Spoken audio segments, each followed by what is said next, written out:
July సినిమాలో MS Narayana చెప్పిన dialogue అందరికీ గుర్తుండే ఉంటుంది. భయమేస్తుందని హారర్ సినిమాలు చూడటం మానేస్తామా, అదొక బ్యాడ్ హ్యాబిట్. అది మాత్రం 100కి 150% నిజమనే చెప్పాలి. అలా భయం వేసినా కూడా హారర్, సస్పెన్స్, థ్రిల్లర్, డ్రామాలు చూడటం మాత్రం ఆపకూడదు. అలా ఆపేస్తే లైఫ్లో సినిమా లవర్స్ ఒక థ్రిల్ని మిస్ అయిపోయారు అని అర్థం.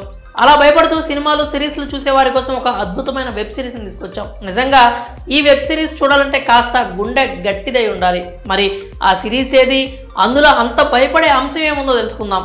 ఇంత హైప్ ఎక్కిచ్చింది దహన్ అనే వెబ్ సిరీస్ గురించి. డిజ్నీ ప్లస్ హాట్స్టార్లో ఈ వెబ్ సిరీస్ అందుబాటులో ఉంది. గతంలో ఇది తెలుగులో కూడా అందుబాటులో ఉండేది, కానీ ప్రస్తుతం మాత్రం ఇది భయ్ పేరుతో హిందీ లాంగ్వేజ్లో మాత్రమే స్ట్రీమింగ్ అవుతుంది. ఈ సిరీస్కి విక్రాంత్ పవార్ డైరెక్షన్ చేయగా ఈ వెబ్ సిరీస్లో మొత్తం 18 ఎపిసోడ్లు ఉన్నాయి. ఒక్కో ఎపిసోడ్ 30 నిమిషాల వరకు ఉంటుంది. ఒకసారి స్టార్ట్ చేసిన తర్వాత ఈ సిరీస్ని ఆపడం కష్టం, కానీ ప్రతి ఎపిసోడ్కి భయం మాత్రం రెట్టింపు అవుతూ ఉంటుంది. అసలు ఫస్ట్ ఎపిసోడ్లో కథలోకి తీసుకెళ్లడమే భయంకరమైన వైలెన్స్తో తీసుకెళ్తారు. అసలు అక్కడ ఏం జరుగుతుందో తెలుసుకోవాలా, ఆ సీన్స్, రక్తపాతం చూసి భయపడాలా కూడా అర్థం కాదు. కథలోకి వెళ్లే కొద్దీ ఆసక్తి మరింత పెరుగుతుంది, అలాగే భయం కూడా రెట్టింపు అవుతూనే ఉంటుంది.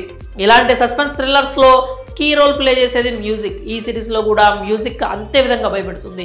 ఇందులో ఉండే యాక్టర్స్ గురించి కూడా ప్రత్యేకంగా చెప్పుకోవాలి. ఒక్కొక్కరు వారి కెరీర్ బెస్ట్ ఇచ్చారు. టిస్కా చోప్రా, సౌరభ్ శుక్లా, అంకుర్ నాయర్, ముఖేష్ తివారీ, లెహర్ ఖాన్, రాజేష్ టైలాంగ్ ఇలా ప్రధాన పాత్రలో కనిపించిన ప్రతి ఒక్కరూ అద్భుతమైన నటనతో కట్టిపడేస్తారు. సిరీస్ ఎంత భయానకంగా ఉంటుందో వారి నటనతో ఆ భయాన్ని మరింత పెంచేస్తారు.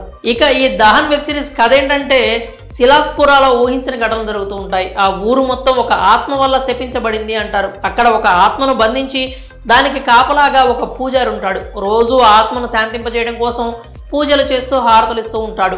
ఊరు మొత్తం ఆ పూజారిని నమ్ముకొని ఉంటుంది. ఊర్లో ఎవరికి గాలి సోకినా ఆయనే వదిలిస్తూ ఉంటాడు. ఆత్మ నిద్రలేవకూడదని అందరూ కోరుకుంటూ ఉంటారు. మరోవైపు ఆ ఊరిలో మైనింగ్ జరుగుతూ ఉంటుంది. దానిని గ్రామస్తులు అడ్డుకుంటూ ఉంటారు. ఒక ఐఏఎస్ అధికారిని అక్కడికి ట్రాన్స్ఫర్ మీద వస్తుంది. అక్కడ అరుదైన ఖనిజ సంపద ఉందని దాన్ని తమనివ్వకుండా కొందరు ఈ నాటకాలు ఆడుతున్నారు అనుకుంటుంది. కొన్ని రోజులకు ఆమె లైఫ్లో కూడా కొన్ని అనుకోని సంఘటనలు జరుగుతాయి.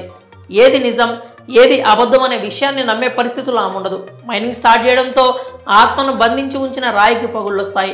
ఆ తర్వాత ఊరిలో అనుకోని సంఘటనలు, రక్తపాతం జరుగుతుంది. మైనింగ్ స్టార్ట్ చేయడం వల్లే ఇలా జరిగింది అని అందరూ అనుకుంటారు. మనుషులు వింతగా ప్రవర్తించడం ప్రారంభిస్తారు. అసలు ఆ ఊరిలో ఏం జరుగుతోంది, నిజంగానే ఆత్మ ఉందా, మైనింగ్కి ఆత్మకు ఏంటి సంబంధం, ఆ ఊరిని కాపాడగలిగారా లేదా, చివరకు ఏం జరిగింది తెలియాలంటే మీరు డిజ్నీ ప్లస్ హాట్స్టార్లో ఉన్నటువంటి దహన్ వెబ్ సిరీస్ని అయితే చూడాల్సిందే.